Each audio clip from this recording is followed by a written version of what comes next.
Hello, this is Pastor Stephen Anderson from Faithful Word Baptist Church in Tempe, Arizona, and today we're going to talk about Greek adjectives. Now, in the last video, we talked about Greek nouns and how they have to be adjusted for case endings. You know, there's the nominative, the genitive, the dative, and the accusative case. And so the nouns take different endings depending on which case they're being used in. Adjectives are the same way. Adjectives have to match the nouns that they modify in gender, in case, in number, okay? When I say number, I mean singular versus plural. So I've drawn a chart here similar to the chart that we had with nouns, and we're using an adjective that we've already worked with a lot, which is the adjective true, okay? Remember in John 1:9, it talked about the true light, or Jesus said, I'm the true vine. That word true is the word alithinos, and alithinos is the masculine, singular, nominative form of that word. Okay? We're not going to deal with plurals today, but we're going to learn all these singular forms of alithinos. Because when it modifies a masculine noun, we're going to be using this column of alithinos. When it modifies a feminine noun, we're going to need to use this column. And when it modifies a neuter noun, we're going to be using these forms. Okay? Now, I hope I'm not losing you with all this grammar. We're going to get back to analyzing Bible verses and more fun stuff. But honestly, this stuff is important. We have to stop and kind of digest some of the grammar that we've been seeing before we move forward. Obviously, learning Greek is very hard work. Otherwise, everyone would do it. It's very difficult learning any foreign language. There are a lot of things that are hard about Greek, but there are a lot of things that are very easy about Greek. It's a lot easier than Hungarian, for example. But let's go over this listing here. And again, I've put the chart in the same order as I had the chart with nouns. This is the standard order that you're going to find in most Greek textbooks. But we've got, first of all, the nominative case, then we've got the genitive, then we've got the dative, and we've got the accusative. And if you're not sure what those mean, you need to watch the previous video. Okay, now notice that there is a similarity in the endings on the adjective compared to the endings on the nouns. So here the endings are os, u, o, and on. Those are the exact same endings that we had on our masculine singular nouns.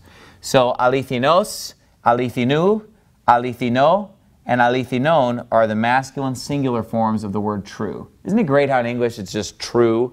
All of this is just one word, true. In Greek, well, we've got 12 different words here just for the singular alone. Alithinos, alithinu, alithino, alithinon. Then with the feminine, we have these different endings, alithini, alithinis, alithini, and alithinin. Now notice, these two are pronounced the same.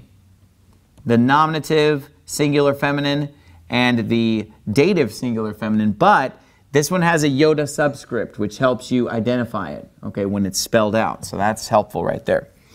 Then we move into the neuter column. We've got alithinon, alithinu, alithino, and alithinon. Now, again, the neuter, nominative, and accusative are the same, okay? So let's think about some examples of this word that we've already come across. We've come across it, of course, in John 15:1, where the Bible said, ego imi iambelos ialithini. So iambelos is a predicate nominative, because he said, I am the true vine. A predicate nominative is the noun following the state of being verb. I am the true vine. Okay, so we're going to be a nominative case. Vine, iambelos, is a feminine singular noun. The vine, iambelos. So we're going to take this column right here. Iambelos, ialithini. That's the word we're going to use right there. Alithini.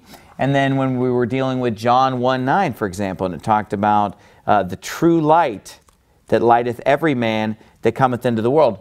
The light is tophos. Okay, and we know that to is the word for the when we're dealing with the nominative, singular, neuter. All right, tophos is a neuter word.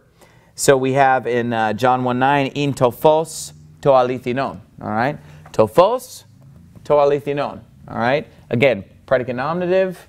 We're using the nominative case, singular, neuter. So it's going to be alithinon. You're going to see a lot of these other ones throughout the Bible too. Not all of these are used in the Bible, okay? But most of them are, or several of them are. I was just reading in 1 John chapter 5, where he said, we know that the Son of God hath come and has given us an understanding, that we know him that is true, and we are in him that is true, even in his Son Jesus Christ. This is the true God and eternal life.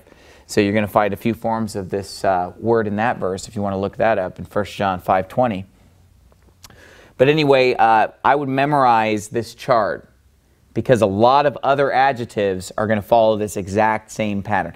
Obviously, you don't necessarily have to learn this chart for every adjective, just like you don't have to learn the other chart for every noun. But it's good to have a few example words that you memorize the chart for and be able to write this out from memory.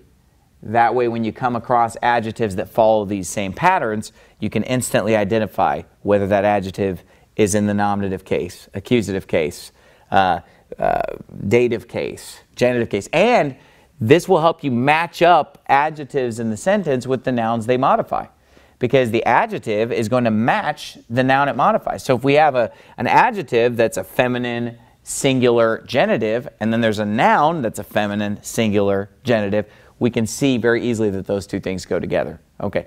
If they don't match, if they're in different cases, different genders, well, then we know that they don't go together. So that'll just be a quick way when you're reading to just instantly match up adjectives with the nouns that they modify and be able to understand what part of speech, what role they're playing in the sentence.